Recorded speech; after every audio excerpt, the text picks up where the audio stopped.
A palestra ela tem um objetivo técnico, né, por proposta, que é gerar reflexão.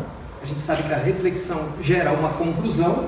Essa conclusão pode, para aqueles que se interessam, se identificam, mesmo que discorde de alguns conceitos, essa reflexão e essa conclusão que se chega, ela vira ação e aí existe a transformação. Essa transformação dentro de um processo, dentro de algo real, não daquela coisa que se espera de um milagre, né? de uma coisa que seja abrupta, dormir de uma forma e acordar de outra. Então o tema consciência financeira, ele muitas vezes sugere, e quando a gente trabalhava num formato de workshop, eu vou falar um pouquinho sobre o porquê disso, o porquê desse amor que a gente deposita nisso que a gente está fazendo aqui, nessa convicção que a gente tem em algumas abordagens que estão aqui, e até falando de alguns alertas para nós, ela está relacionada ao fato de que muitos, quando falam, poxa, tem algum assunto relacionado ao lado financeiro, talvez seja ali uma fórmula de sucesso que eu tenha para ganhar dinheiro, e ganhando dinheiro, os meus problemas da vida estão todos resolvidos. E não é bem assim. Haja vista que muitos que têm acumulado valores financeiros ainda sentem inquietação, ainda sentem perturbação. E muitos, até uma perturbação muito maior do que aqueles que têm carências de recursos mínimos. Então, quando se fala em levar alguma coisa, principalmente para o jovem, quando se fala de fazer algo do ponto de vista social, remete-se a nós olharmos as classes menos favorecidas, com dificuldade de ascensão. Mas e o jovem classe média? Que a gente não pode esquecer. Nós não podemos deixar de envolver no abraço esses que talvez por terem um pouco mais de facilidade de recursos para serem líderes e ocuparem posição, vão levar muitas vezes valores deformados e que vai passar a ser uma opressão para aqueles menos favorecidos. Então a palestra, vocês vão perceber que ela tem um pouco dessa abordagem para aquele que é classe média, né? Então tem um propósito nisso, porque a gente nota que há uma atenção muito grande de jovens, muitas vezes perdidos, né, diante de facilidades que os pais oferecem de formação e não conseguem tirar proveito, não conseguem decidir sobre uma profissão, sobre uma carreira, projetam uma expectativa de ter um retorno financeiro mais rápido do que os processos muitas vezes exigem, acabam se frustrando e acabam se entregando para o mundo das drogas ou de qualquer outra alternativa de subterfúgios para poder amenizar essa ansiedade, essa depressão muitas vezes. Então nós não podemos deixar de abraçar, nós não podemos classificar por classe rica, pobre ou média quando a gente fala de valores. Então essa é sem qualquer pretensão maior, mas eu falo aqui de intenção mesmo, de muito amor, de abraçar essas pessoas e de qualquer idade que possa ter alguma perturbação de consequência de ordem financeira. Bom, esse trabalho ele foi construído num período de dedicação nossa à consultoria empresarial. Então nós observamos que tanto nas corporações como para os profissionais liberais existia uma inquietação, uma perturbação financeira que causava um desconforto, desistências, descontinuidade e falta de produtividade no trabalho. Então nós fizemos num formato workshop, por exemplo, em academia, onde nós tínhamos o profissional, o educador físico, vamos dizer assim, cuja missão colocada pelos gestores. Oi, boa tarde, como vai? Fique à vontade, obrigado pela presença. Então, nós fomos assim, solicitados para que olhássemos essa questão relacionada à lida financeira. Então vejam que coisa, o educador físico que muitas vezes escolhiam essa profissão com todo aquele ideal, amor, carinho, e chegava a momentos de falar, não ganham o suficiente, desistiam. E enquanto estavam na academia, eles falavam lá com um rodízio de funcionários muito elevado, pelo desestímulo, e o que é pior, quando praticavam o trabalho, praticavam com uma falta de produtividade muito grande. Então nós trabalhávamos, é claro que eu procurei resumir nessa palestra os pontos que são principais dentro de um perfil de palestra, né? de uma, vamos dizer assim, uma metodologia de palestra. Mas o trabalho que a gente fazia, que às vezes era um dia, 2 dias, meio dia de trabalho, era de planejamento mesmo, de descobrir valores. Outro segmento que tem também muita contribuição nesse material que está aqui, é de veterinários. Então a gente via profissionais muitas vezes com 10 anos, querendo abandonar, porque não conseguiam consolidar, não conseguiam empreender o negócio. Então desanimavam. E muitos deles, seja bem-vinda, como vai? Desculpe à vontade, obrigado pela presença. Tem um camarote reservado para vocês. Então, esses profissionais liberais, esses veterinários, muitas vezes desmotivados, dificuldade por amor aos animaizinhos em cobrar. Como que eu posso fazer para cobrar? Outros segmentos, dentistas, que se formam e tem uma máxima entre eles de que precisa de uns 5 anos para se amadurecerem profissionalmente, não em termos de habilidades técnicas, mas de lida com o negócio envolvido. Então aquele conflito nesses jovens entre ganhar dinheiro é bom, eu não posso visar o dinheiro, e cria aquela postura refratária ao sucesso. Então nós começamos a trabalhar isso. Mas na vida corporativa, em 1650, quando eu comecei a trabalhar numa grande empresa, na verdade, na Johnson & Johnson, uma empresa voltada a valores humanos e fazia muito treinamento, dava muita atenção. Eu me lembro que quando eu fiz a entrevista para entrar na empresa de contratação, foi perguntado assim: onde você quer chegar dentro da empresa? E eu falei: olha, eu quero ir para a área de marketing, vou lutar para chegar na área de marketing. Passou pouco tempo, 3 para 4 anos, surgiu a oportunidade. E que oportunidade que aquilo ali se mostrou para mim. Agora, o triste, essa oportunidade surgiu porque tinha lá um gerente na área de marketing que tinha uma dificuldade momentânea com esse aspecto financeiro, uma perturbação psíquica. Ele estava todo endividado, todo endividado, com problemas com o banco, e esta empresa, eu citei o nome porque ela prezava muito por isso. Os bancos eram bancos que tinham ali, eram filiados à empresa.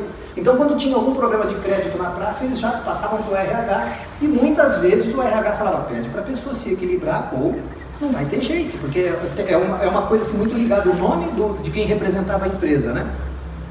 E eu vi aquele profissional fazendo um acordo para levantar algum dinheiro, para poder amenizar a questão de dívida, e deixando de lado uma carreira numa empresa que eu desejava tanto trabalhar. Esse é o lado triste, né? Eu queria que não fosse assim que surgisse essa oportunidade. E aquilo começou a sinalizar tanto para mim que, enquanto supervisor de vendas, gerente de vendas, em todos os cargos hierárquicos, né, que a gente foi assumindo ao longo do trabalho, a gente via pessoas na equipe com muita dificuldade financeira, ou seja, perturbações que comprometiam diretamente no desempenho. Aí a gente pergunta: de que adianta, quando eu me propunha a consultoria, quando eu me propunha a treinamento comportamental, tratar dos aspectos técnicos de habilidades, desenvolver essas ferramentas todas, se tem um lado comportamental, um lado de perturbação que está atrapalhando o desempenho? Então essa é mais ou menos a história do porquê da convicção no conteúdo que a gente traz. Um outro aspecto que eu gostaria de falar também é que nós, como uma filosofia espiritualista, o racionalismo cristão, ela tem uma proposta de levar essa filosofia. Essa palestra, ela tem uma intenção, que foi o que conversamos com a Isa, que conversamos com o Nani quando nós tivemos. Ela está reformulada, Nani, mas ela tem aquele mesmo conteúdo, com algumas coisas que nós achamos importante acrescentar, como nós fizemos em Sorocaba.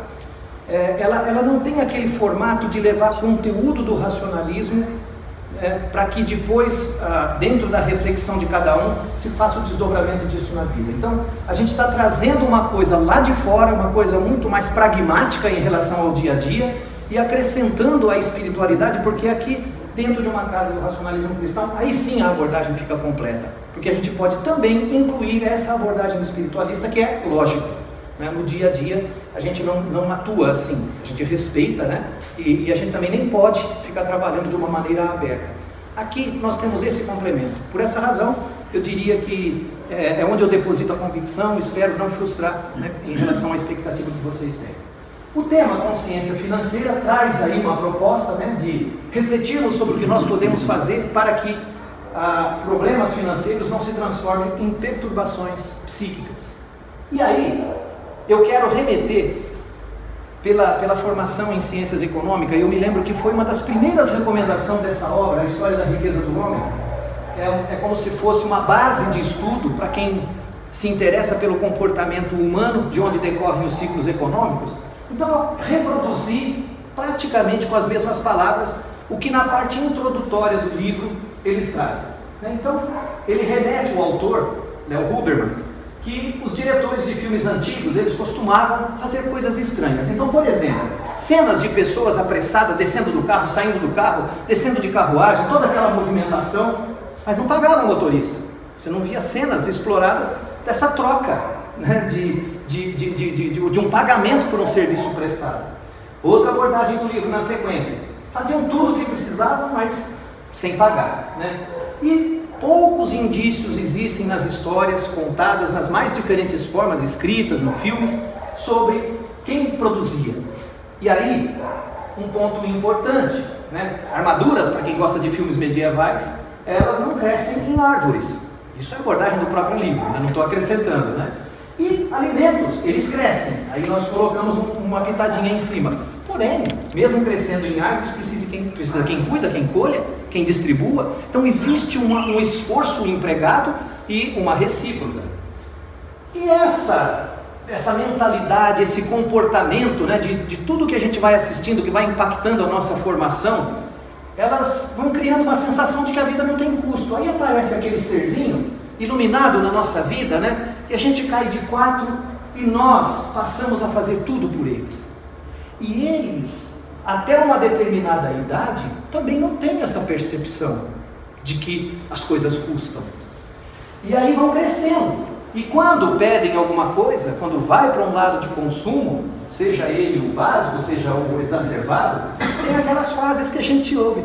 Filho, não tenho dinheiro. Papai, dá um cheque. A mamãe fala, não tenho dinheiro para isso, filha. Mas põe no cartão, né? É uma mentalidade, é um comportamento, até que isso vai se avançando e não se tem essa compreensão que nós colocamos aqui num formato pirâmide para podermos expressar aqui relação de valores. Nas sociedades medievais, voltando ao livro, nós temos uma base, né? Existia ali uma base de trabalhadores, ali em cima o senhor feudal, né? E aqui do lado vamos dizer assim, uma organização social oferecendo proteção contra as invasões e as guerras, né? E do outro lado, os sacerdotes oferecendo a proteção espiritual. Então essa é uma base das relações na Idade Média, para cá. E depois, se nós formos olhar, que é algo muito utilizado quando se fala de comportamento, a pirâmide de Maslow, existem as necessidades que são classificadas desde as básicas, né, até o indivíduo ir tendo a sua ascensão, a sua condição social um pouco mais ampla, mas, mesmo assim, existe aqui na base uma necessidade de recursos para poder satisfazer todas essas necessidades humanas. Então, nós consumimos, e isso gera essa interpretação de que se vivemos numa sociedade de consumo, a base de tudo é o consumo, para que se possa atingir ali a realização material. Então, a mentalidade de consumo, que já é embutida ali desde criança, desde que nasce, ela vai sofrendo ao longo da vida pressões que são pessoais e as pressões sociais. Aí começam as necessidades de tomar decisão, aí começam aquelas posturas de se firmar socialmente. E quando nós olhamos aqui no campo das pressões pessoais internas, o jovem, ele recebe muitos impulsos. E aí, esses impulsos não discriminam por faixa etária, por faixa social, né? O pobre, o de classe média ou o rico, falando de uma classificação em termos econômicos, eles sofrem impulsos. E esses impulsos, eles aumentam à medida que a tecnologia vai oferecendo serviços a ele, né? O adulto acumula uma responsabilidade muito grande com as despesas familiares, né? Com tudo que ele tem a realizar, com as responsabilidades, se preocupando com o futuro, com a família no atual. Então há um aumento da pressão baseada acima de tudo nas responsabilidades, e é muito comum a gente ouvir em mundos corporativos, ou mesmo naqueles profissionais liberais, a correria da vida, tenho que dar conta. E corre-se atrás, e corre-se atrás. Os idosos hoje, com esse aumento na expectativa de vida, e nós vamos mostrar dados aqui que nos entristece muito, ele tem uma pressão muito grande, porque as despesas são crescentes. são mais medicamentos que o próprio físico vai exigindo, os planos de saúde eles tendem a aumentar, então existe uma pressão também no idoso, por isso que nós colocamos. Há uma necessidade, se temos uma longevidade, aí, como presente, de darmos conta disso também. Né? No que se refere à pressão social, é muito importante ressaltar que hoje nós temos itens como resultado do avanço tecnológico, mas existe também uma reflexão em cima do que é básico e daquilo que representa status. Então, por exemplo, um celular não é mais um celular comum que me permita ligar. Ele tem que ter recursos, mesmo que eu não os use. Mas eu sou impactado como um impulso de que, poxa, esse tem recursos que o outro não tinha. Então, a inquietação para que todo ano, a cada 6 meses, a cada ano e meio se troque, é uma pressão. E tem como base aqui aquele consumo, e o consumo pressiona. Carro. O carro não é um meio de transporte só. Os itens que todo o marketing faz, que se propõe a diferenciar, eles não são relacionados à força mecânica, à resistência, mas são itens complementares, que não têm a ver com o princípio básico. Uma casa não é simplesmente uma casa, né? Roupas, tem que ter uma grife, tem que ter um valor. Então, cada uma das opções que a tecnologia, que o desenvolvimento da dinâmica competitiva do mercado vai propondo para a sociedade, vai gerando pressões. E numa sociedade de consumo, isso vai se acumulando. Porém, existe um ponto de partida para tudo. E nós abordamos aqui que a condição humana, ela influencia o meio. E nós queríamos passar agora uma cena curta de um filme que talvez os jovens estranhem, mas ela é muito marcante no conceito que a gente quer explorar, que representa aquele ponto de partida. Essa cena é do filme E o Vento Levou e passa um momento, a cena é uma penumbra, né, e a iluminação da sala ela não permite tanto, mas foquem no conteúdo que essa cena nos demonstra. Então, vejam a posição de Scarlett O'Hara no filme E o Vento Levou.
Devastadora, né?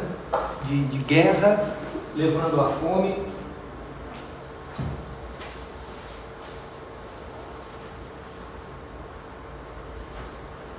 E a luta pela sobrevivência.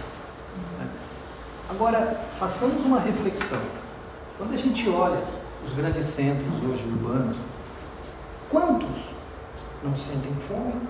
E quantos, quando se fala da sobrevivência, e tem como um ponto de partida para uma mudança de conduta, não tem uma degradação dos valores morais. Então vejam nas palavras da personagem Scarlett O'Hara: mesmo que eu tenha que matar, mentir, roubar e trair. Se a gente olha hoje nas periferias menos favorecidas, onde não chega a assistência social, não é incomum a gente ouvir justificativas de que para sustentar a família está corrompendo valores. Muitas vezes nem queriam. E se nós olharmos no outro extremo, quando a gente vê esse universo todo de corrupção, existe alguma diferença nessas palavras que foram empregadas aqui? Então vejam, é a história da humanidade que nós estamos falando. Isso é comportamento humano. Então, tudo isso que vai acontecendo, seja qual for, sejam quais forem as circunstâncias, existe também um ponto de partida que aquelas mesmas crianças que papai dá um cheque, mamãe passa o cartão, chega um momento que eles viram adolescentes ou pré-adolescentes, dependendo da idade que começam, já ter o seu dinheirinho, o seu saláriozinho, e começa a perceber isso aí. Eu não sei vocês, eu como pai eu vi isso, né? Quando o filho chegou e falou assim: nossa, mas tudo custa. Nossa, qualquer movimento que a gente vai fazer custa. Mas isso aqui tinha que cobrar. Aí começa a entender a vida.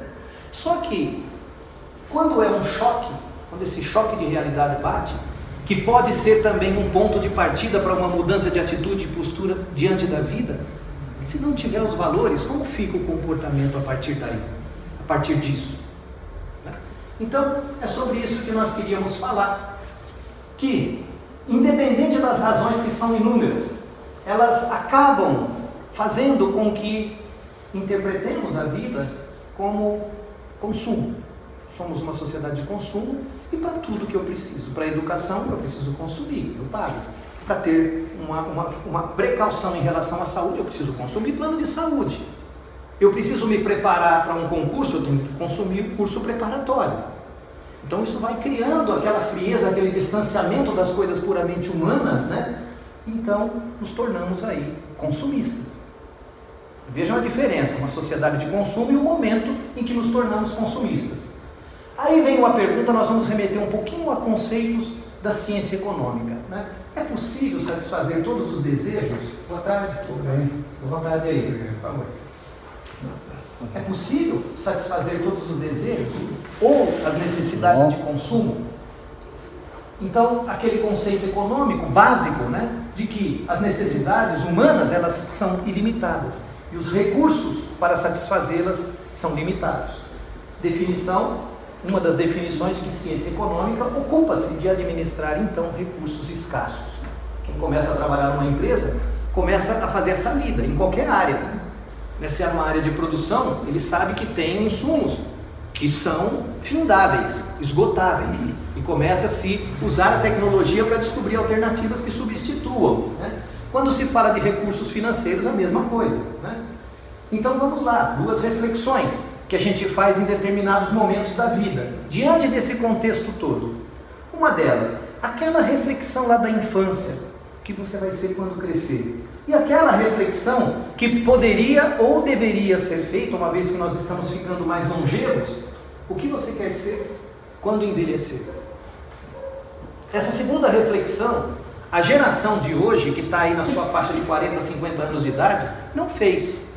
Provavelmente tenha ouvido como educação assim: olha, até os 40 anos tem a sua vida econômica resolvida, porque a partir daí, né, é mais difícil ter oportunidades no mercado. E hoje nós estamos assistindo pessoas com 70, com 80 anos, extremamente produtivos ainda, né? Então nós vamos fazer uma abordagem primeiro nessa questão dos mais jovens que estão entrando no mercado de trabalho, embora as reflexões aí envolvidas, elas servem para cada um que precise se reinventar como continuidade, para prorrogar o seu tempo produtivo relacionado aos proventos financeiros necessários. Essa abordagem é uma abordagem bastante pontual e em cima de pontos que são trabalhados em reuniões de planejamento de gestão pessoal. Então, uma primeira coisa a colocar é essa percepção em relação às mudanças dentro dos ambientes corporativos. Aqui, as fontes nas quais eu me baseei nessa pesquisa ao longo do desenvolvimento desse trabalho, ela foi uma pesquisa contínua. A cada necessidade que um workshop determinava, a gente acrescentava com uma outra abordagem, extraíamos algumas, tirávamos algumas, e nós colocamos aqui o que estaria dentro desse momento de trabalho mais atualizado como fontes de informação. Então, o que esses autores eles colocam é uma abordagem sobre as organizações do século XXI, e nós acrescentamos na abordagem deles aqui, pedindo licença aos autores, que o que eles mencionavam há um ano atrás como futuro já é presente. Então, os termos hoje que os jovens têm e estão em contato, estão relacionados desde a inteligência artificial até a realidade aumentada, onde nós já somos impactados com algo incorporado no nosso dia a dia decorrente das tecnologias que viabilizaram serviços para que disponibilizasse, ou melhor dizendo, para que envolvesse como itens a serem consumidos. No passado, o que era? Desde a TV colorida, o homem pisar na lua, computador, telefonia móvel. Eu sou de uma geração, né, que se falava sonho. Você via em filme de James Bond, o camarada falar no carro, né? Hoje, puxa vida, né? Quem não tem um celular, arregala-se o olho, né? Então vejam a dinâmica das coisas. Nós estamos falando de geração aqui que tem que manter-se produtiva, mas que viveu essa quantidade enorme, essa avalanche de mudanças da tecnologia e, consequentemente, que exigem a nossa própria mobilização. Eu me lembro aqui quando se fala de impressão digital, holografia, eu trabalhei uma época com consultoria numa agência de propaganda em São Paulo. A gente entrava, a gente via a área de fotolitos, tinha 42 funcionários, pestapando filmes, eram aquelas bancadas assim e as pessoas ali trabalhando direto. E quando eu deixei de prestar consultoria, isso foram 4 anos, tinham 3 que faziam o trabalho de todos aqueles, né? Com o avanço da tecnologia que digitalizou, né, a linguagem gráfica. Então é uma mudança muito grande, e diante disso, algumas projeções que são feitas por esses autores em relação ao que deve acontecer no século XXI. Né? Primeiro que em 20 anos prevê-se uma nova civilização, e não geração, como a gente falava, porque uma geração nos dava tempo, né? Opa, eu sou da geração tal, aí tem uma geração vindoura, eu faço ali parte daquela transição, é menos impactante. Então a gente está falando de mudança mesmo, de civilização no que se refere a costumes, né? Então muda-se de modelos pré-estabelecidos, instituições, multinacionais, governos, isso tudo passa a ser algo que fique atrás, e a consequência direta é, fazendo uma analogia para o que os meteoros fizeram com os dinossauros, então existe um tsunami de tecnologia que estão fazendo com que as velhas empresas desapareçam. E as projeções, elas são muito fortes. Nós estamos falando de daqui a 7 anos, prevê-se que 40% das empresas que existem nos Estados Unidos deverão estar fechadas, pela inabilidade de se adaptarem às mudanças. Quando se fala de Brasil, em 3 anos, segundo fontes do IBGE, nós teremos quase 50% das empresas que estarão extintas, não existirão.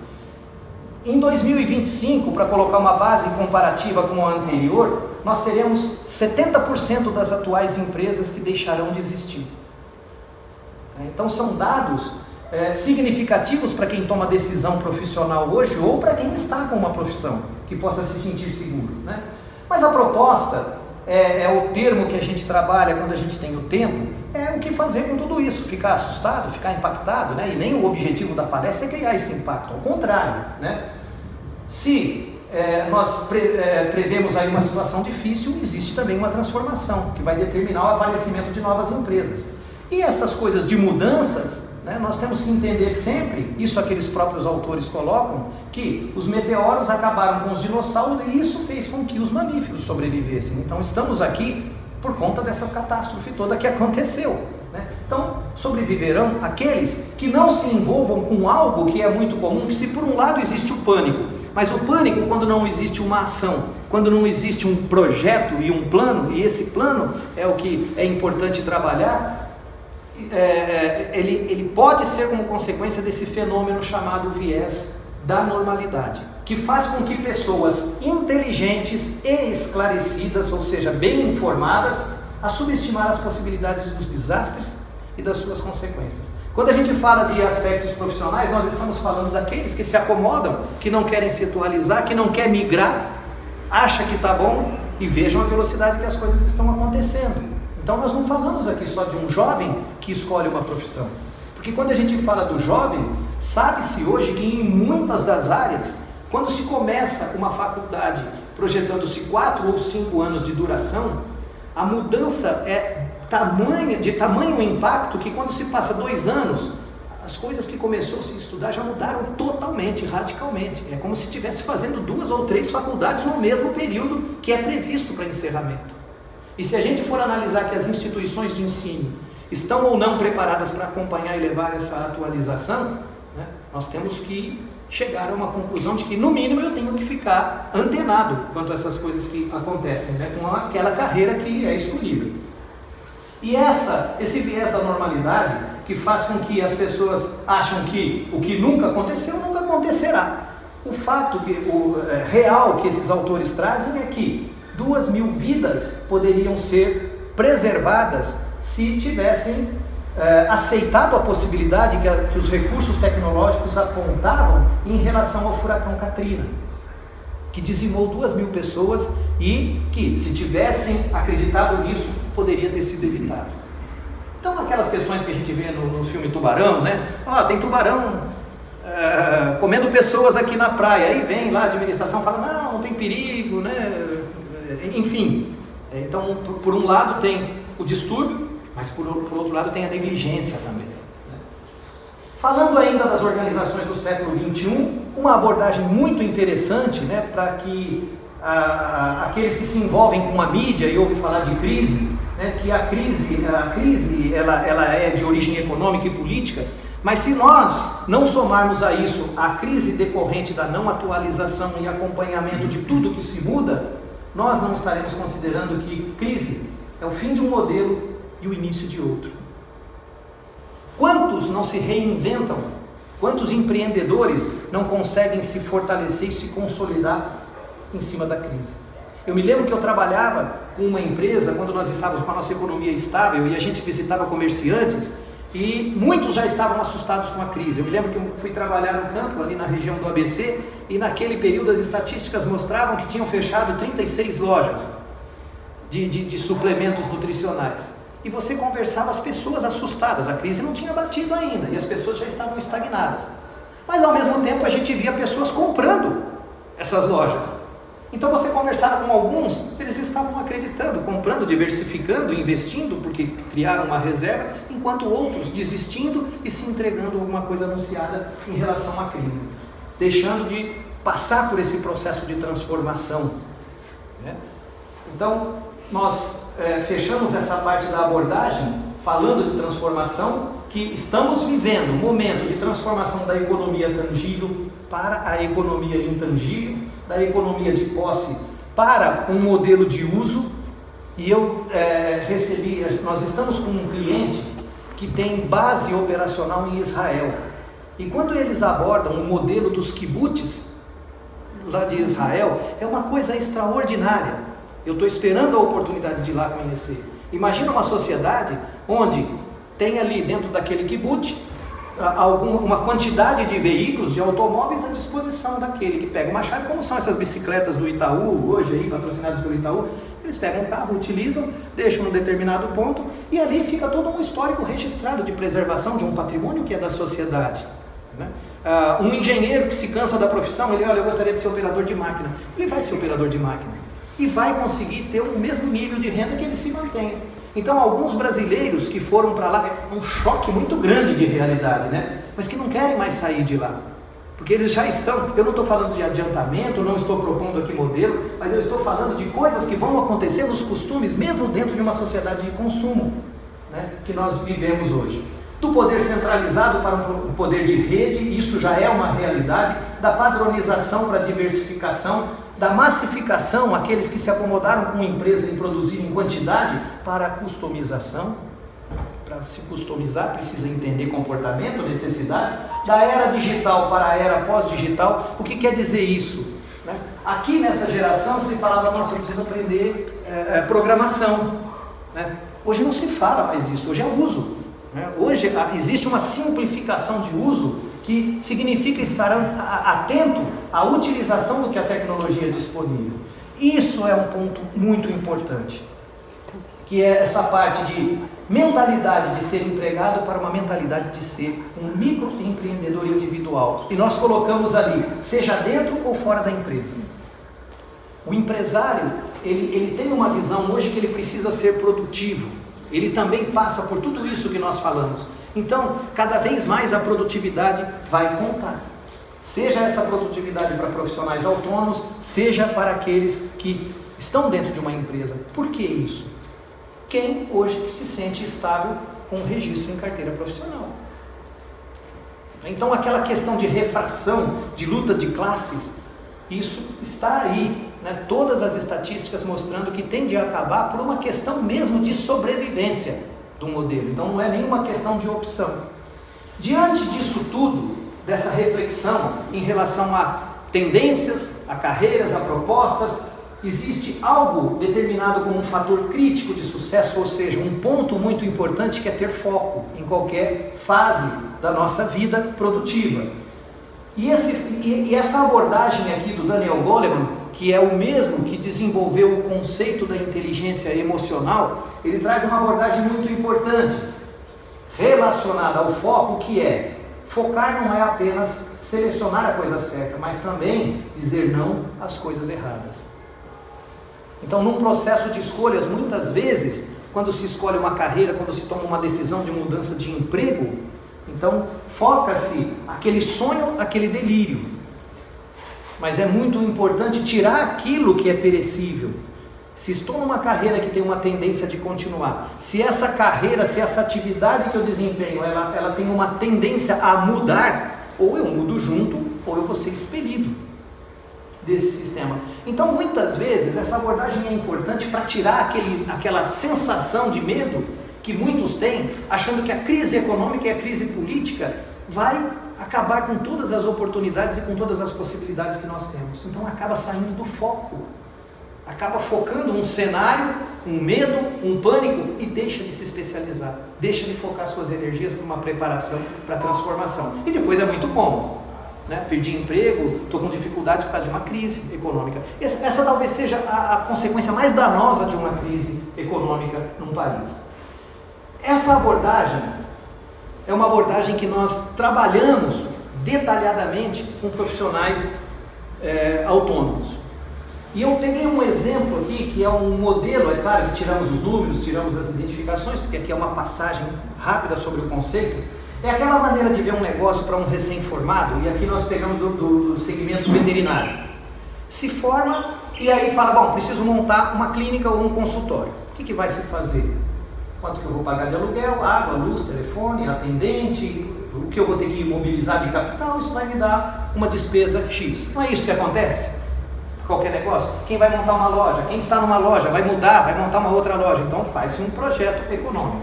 Depois, vê as receitas. Bom, eu tenho tantas consultas aqui, tantas cirurgias, atendimento PET, enfim, mais os empréstimos que eu vou fazer, que isso vai ser parcelado, eu vou ter... em relação aos empréstimos de equipamentos e aluguel de equipamentos, que eu vou ter uma receita X. Aí, muitas vezes se confronta isso e começa a ter uma preocupação. E essa mentalidade, que ela está tanto para abrir um negócio como para o andamento de um negócio, faz com que a atenção esteja concentrada aqui. Por quê? Porque isso aqui aumenta. Então, no momento de crise, no momento de dificuldade, a gente vê muitos talentos que acabam se esquecendo de onde estão as habilidades, onde ele poderia gerar crescimento de receita e passa a ficar aqui na região do medo. Então, a proposta que a gente faz nesse trabalho é de mudar o sentido, ao invés de ir da despesa para a receita, fazer o inverso. Primeiro, projetar a receita, depois criar as despesas. A consequência disso aí, o resultado disso, ele é tão impressionante que tem alguns que chegam à conclusão que não precisa ter aluguel, não precisa ter água, não precisa ter luz, precisa ter outro tipo de despesa. Por exemplo, pegar uma van ou um carro e fazer um atendimento PET dentro de condomínios. Já está ali gerando uma receita e com uma despesa proporcionalmente menor. E o que é melhor, com mobilidade. E acaba Outros chegando à conclusão de que pode prestar um serviço, se especializar em determinado procedimento cirúrgico, que ele não precisa ter um consultório e uma clínica. Ele vai nos outros que atendem, que estão estabelecidos, e presta serviços. Eu faço cirurgias na segunda à tarde numa clínica, na terça à tarde em outra, e assim vai.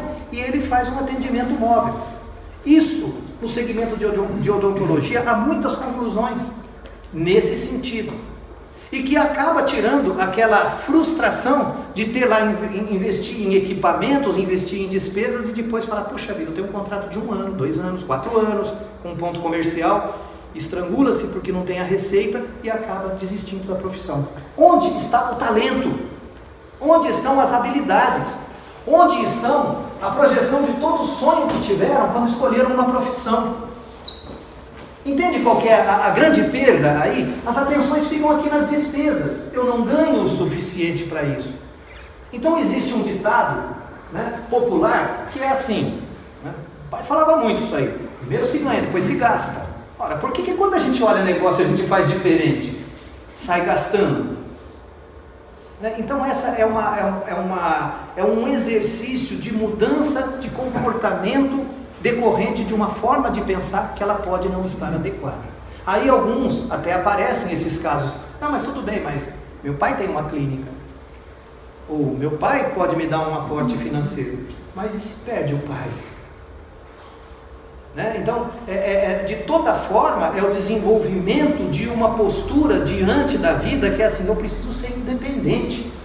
E aí quando a gente for falar de espiritualidade, nós vamos ver que assim, todo mundo está aqui nesse mundo para buscar a sua independência, para ser autossuficiente e dosar gastos com receita e não a receita com os gastos. Naquela visão anterior, você tem a pessoa desesperada, achando que não dá, está correndo atrás das contas. Aquilo que se fala do empreendedor, aquilo que se fala do empresário, é triste entrar hoje numa loja e ver a pilha de carnês, né? E falar, poxa, eu não tenho tempo, eu estou ficando aqui 12, 14, 15 horas por dia para poder dar conta do meu negócio. E começa a olhar então as despesas, mais uma vez na armadilha. Ah, o que eu posso cortar de despesa? E ao invés de pegar aquele talento que fez, porque o lado esquerdo ali, olha, voltando, esse lado esquerdo é comum a todos, só muda o tipo de despesa. Esse aqui estão as aptidões, estão as habilidades, está tudo aquilo que a pessoa tem de melhor para entregar para si mesmo e para a sociedade, né? Então esse é um ponto de reflexão. E diante dessa proposta de inversão, fica aqui uma primeira missão, né, que a gente determina nesses trabalhos mais estruturados como um início de um plano, de um planejamento de vida, né, seja de mudança. Poxa, eu tenho 60 anos de idade, o negócio está meio difícil. Para onde eu olho? Normalmente o que a gente olha aqui, em especial nesses momentos de crise, que elas vêm para gerar uma transformação muitas vezes, você vê aquele desespero aqui, escravos das despesas. E não tirando momentos de felicidade das realizações e do desprendimento que isso aqui determina. Tem muitos que falam, se eu não tiver um consultório, se eu não tiver uma recepção bonita, não vale a pena eu ser um profissional. Ora, vejam o apego, né? Bom, vamos partir para aquele segundo ponto de reflexão. O que você quer ser quando envelhecer? Qualquer que seja, e não temos dúvida em afirmar que muitos estarão escolhendo uma carreira com 40, com 50, com 60 anos de idade, uma nova carreira, né? Todos buscam ter qualidade de vida. A longevidade pressupõe, poxa, se eu vou viver mais, eu quero ter uma qualidade de vida, né, relacionado a isso. Olha esse dado, ela é do DSOP, que é uma instituição que cuida de gestão financeira. Dos idosos, hoje no Brasil, apenas 1% é independente. 46% depende de parentes. 25% são obrigados a trabalhar. A palavra obrigado aqui é muito significativa. Não é trabalhar para se manter ativo, produtivo, porque tem saúde, energia. É obrigado, porque se parar de trabalhar não se mantém. E 28% dependem de caridade. Vejam que retrato horrível, né, de uma sociedade que não se estruturou, não se planejou para essa longevidade. Nós temos hoje no Brasil, que foi divulgado há poucos dias, 37 milhões de pessoas economicamente ativas que estão sem emprego. Nós estamos falando de uma população maior do que muitos países europeus.